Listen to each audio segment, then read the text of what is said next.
After the excitement of last cycle, there's not been too much interest in this one. So when last we looked, we had this bloodbath here, mutual destruction, building of a war machine. And that's about it, right? So we then kind of taken a bit of a breather. So I really want to attack here. It looks relatively undefended, it might be a trap. Problem is, he's got these 214 ships here. I really wanted to do this attack, warp gate style. My daily times to do it. Anyway, I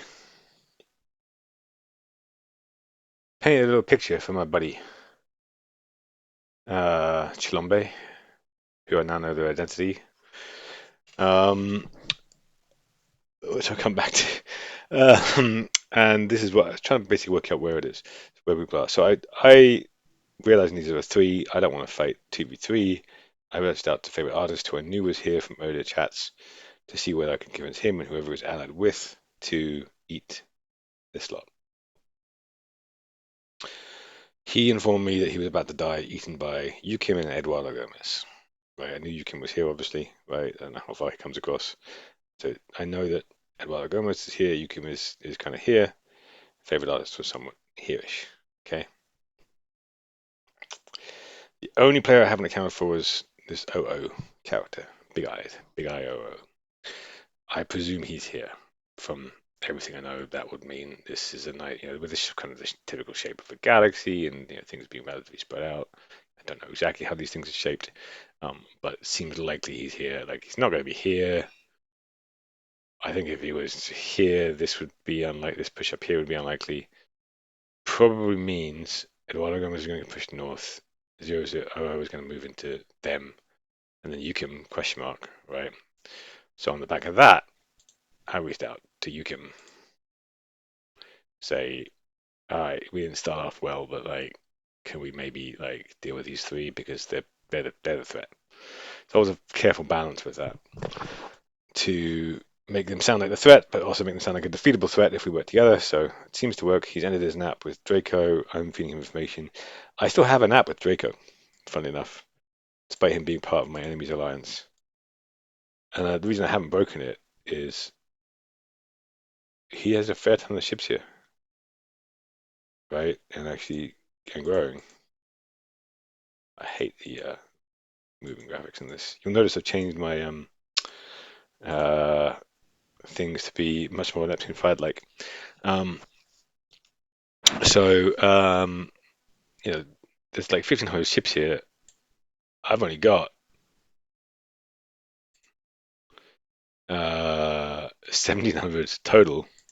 So if they committed, it would be tricky to deal with. He's not the best player in terms of consolidating forces, but he must be worried about whatever's on the other side of this wormhole. I don't know where it goes to. I wish I could see that. That would be nice. Um, that's another difference with wormholes. In this game versus Neptune's Pride, when you have them there, you can see where they connect to. Once you can get scanning range of them, even if you can't see on the other side. So Yukim attacking me or Draco attacking me would have been a disaster. So having Yukim pointed at Draco is fantastic. I'm currently just feeding Yukim info. I may suggest tech trading to catch up. Um, and um, delaying when I break my nap in order to be an opportune moment. So what I want to see is ships moving south so I can break the nap, then kind of press forward. And still some of these tasty stars myself, right? I don't really want Yukim to get this cluster here, right? That's a capital. That's a binary star. That's a decent star with an asteroid. Whoops. What am I doing? What a mistake. Whatever. Okay. So none of those would be nice. At the same time, there's collecting here, right? I've got ships. What the hell have I done?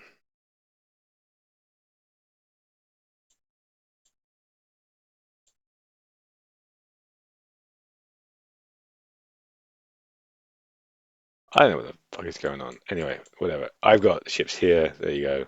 I've got ships here. This is my kind of point for moving forward. So what I'm positioning for is to be able to kind of hit these, maybe hit this warp gate around the same time that Yukon pushes on Draco, which I've asked him to coordinate with, so that they're not able to use all their spec tokens in one defense, and they've got to kind of cover different things. Depending on how well collection goes here, maybe I might consider a push on the other side to this one as well. Um, that's risky.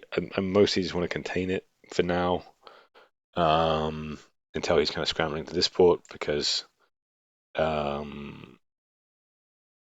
I mean, I've been burnt by attacking wormholes, and I'm wary to do it again, especially because I can see what's going on here, right? You can just have those ships there and just move as many across. He moved these through here in this moment. Not sure why he moved them through at that moment.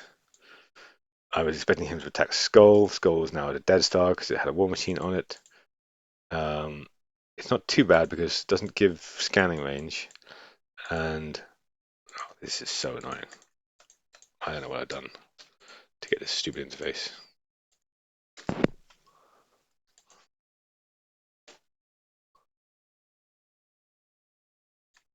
All right, let's go back.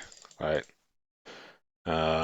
So he cannot reach these stars with his current range if it has a colonel or anything, or even a lieutenant, I think. I think lieutenant he can do. Has he gone up in range? It's gone up one. Okay, fine. He wasn't two until recently. So yeah, he can now hit that with a lieutenant. But yeah, I'm reasonably confident of that. So what I want to do is convince him to try and attack a two-in. And I don't want him to really take Skull, because Skull gives him a bit more flexibility in terms of where he can hit, even if he gives him no more visibility, right? So I try and bait him. I do the maths, right? When I launched, uh, they would either like I knew that he hadn't launched yet. I knew that, so I launched here, knowing that he could have launched on the same tick, and I would still beat him, which is fine. In which case, these would support it, and we get a specialist, and we defeat whatever he sends. What I wanted him to do is say, "Oh, look, a two in is empty. Let's go for it," because I have just enough time with my gated ships to get these all there. These as well. Was it?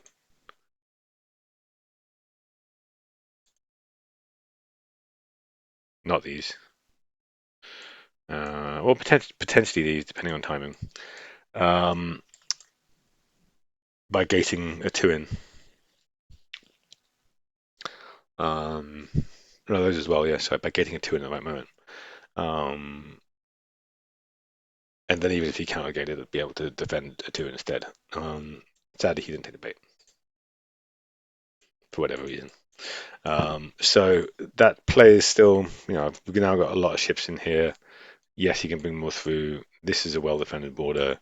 This is his capital I'm using as a routing point to bring ships up.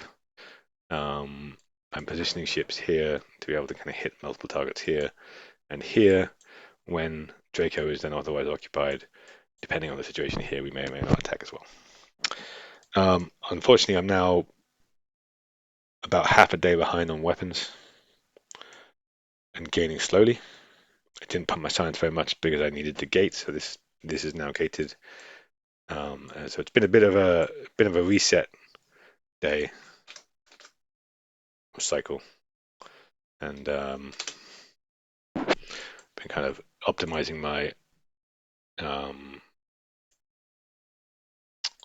oops, didn't do it. Okay, optimizing my collections, because now I've got this is a warp path. There's a warp path across, and then this is a warp path, right? And then I've got warp gates here and here as kind of forward staging posts. So it's now quite quick for me to get all my troops to the front, right?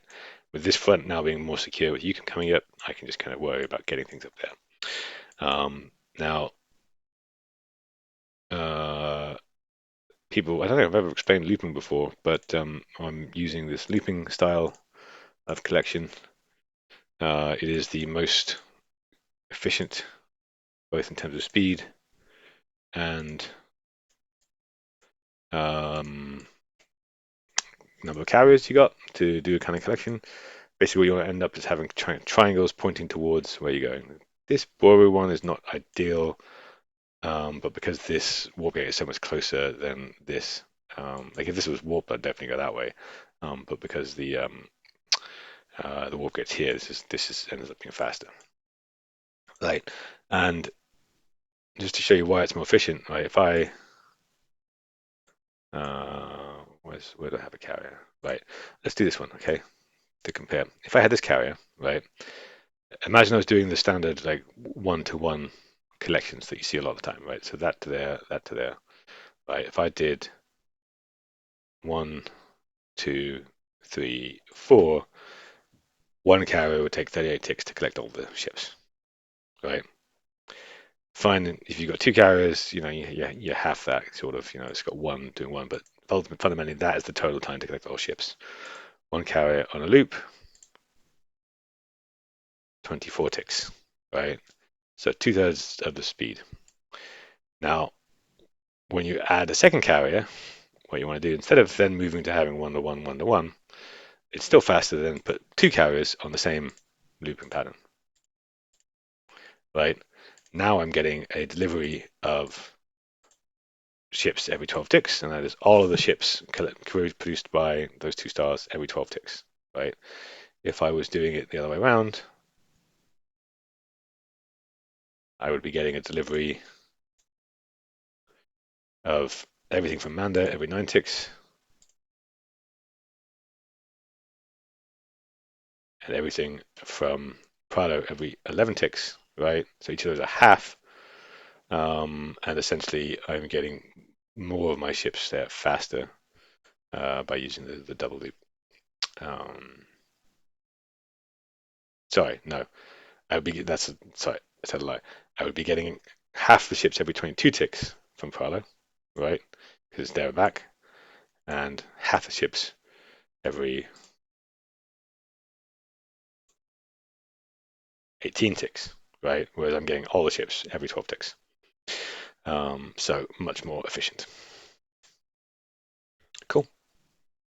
So I'm just kind of optimizing those. And what you want to do is get them kind of spread apart. So something like this, right? I will now start a new carrier. Krevy is probably the better place to start it, to be honest. I'll stick with this one. Uh, just because I think the only way to really win this war is um, logistics. Last thing. Well, it's a bit of a longer video than normal. Last thing. I've worked out how to stop being annoyed by the system uh, of um, of waypoints, right? So I'll add one more because I'll need it eventually, and I'll demo. So what I was doing was setting up my waypoints and hitting save, which takes you out of it, right? Which is really annoying. And the problem is that when you're on mobile in particular, you save comes up, but save and edit, you just have this little edit in the green button, and it's not really clear which one you should click on. You hit save and edit again. When you're closing that one in particular, it comes to the list of everything. And so it's much easier to be able to say, okay, go back to it. So my earlier hatred of it was user error to some extent.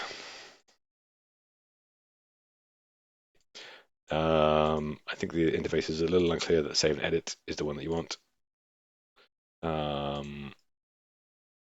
But once you know that, then it's relatively straightforward to use it. Cool. Thanks for watching.